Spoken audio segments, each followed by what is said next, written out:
Hi, it's Trish. Back on my yoga mat. I want to show you a couple of yoga postures to just put in your tool bag. These are great things to counterbalance everything that we do in daily life, and great things to counterbalance, things that you're doing to complement your cardiovascular and resistance work, okay?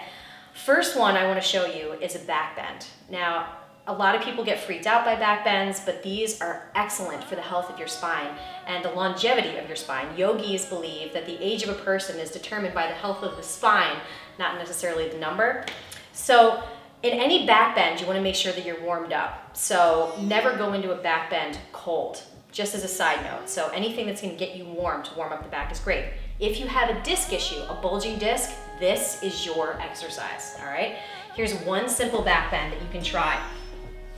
All right, so we're gonna just come onto the belly, and I'm gonna push actively into the tops of my toes. So my toenails are really pushing into the mat. My kneecaps are lifted off the ground. All right, so what I'm gonna do is I'm gonna lower down a little bit, so I'm sort of on my chest, and I'm gonna stack my hands underneath my shoulders here. My gaze is slightly forward, and notice how my chin is tucked, so my cervical spine is nice and long. And as I'm pushing into my feet, I'm just gonna lift up off the ground. This really works the back muscles. We don't get enough of this kind of stuff. It's super important, okay? So it's called a cobra pose. Bring the hands back to the ground, maybe lift up a little higher. Exhale, bring it down, take the face to one side. That's just one more for your tool belt. Another one that is so essential that Americans don't do enough of is a squat. Now, it's not the prettiest pose in the world, but it's so good for you. It really opens up the hips, and it, again, facilitates that nice long spine. It almost gives you a little bit of traction. So if you can get your feet to the ground, fine. If you can't, don't freak out about it. But if you can do this until you're 80 years old, you're gonna be a healthy 80-year-old, all right? So you can pigeon to, or duck toe the feet out.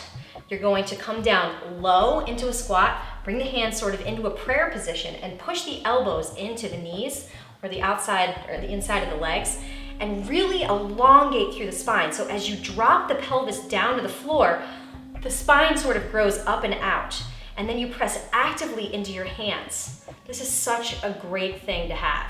Again, it doesn't matter if you're warm or not with this one. It's just awesome, all right? So there's your squat.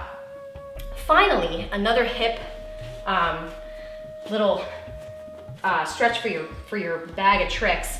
This is a lizard pose, and I love this pose, especially if you're a runner or you do a lot of lunges. This feels awesome. All right, so you're gonna start in a down dog position or whatever. You're gonna walk both the hands towards one side or the other of the mat, depending on which leg is gonna come forward. I'm gonna bring my left foot forward. So I'm gonna bring my foot outside of both of those hands. Now, you can either drop down onto the knee and just kind of keep this nice and passive, maybe rock back and forth, turn the toe out, see how that feels. You can even come down to the forearms here and really intensify the stretch in the hip. But this is such a great thing to have in your tool bag if you're having some hip issues or you really want to open up the hip flexors, okay? If you want to juice it up, you can lift that back leg, tuck the toe, and lift the knee off the ground, and really rock back and forth in this pose. Side to side works really good. Again, you're engaging the belly. And if you want to get a little spinal twist for extra credit, this is why I love yoga. The possibilities are endless. You just plant the hand on the inside of the foot and pull the bow, and here you have this spinal twist. So you're hydrating the discs of the spine, and you're also getting that hip opener. It's just like a 2-for-1, right? Some bang for your buck. You bring the hand back down, plant the hands on either side, scoot the foot back, and come back in a tabletop. 3 killer yoga moves that if you incorporate into your routine a couple times a week, you're crushing it. So enjoy.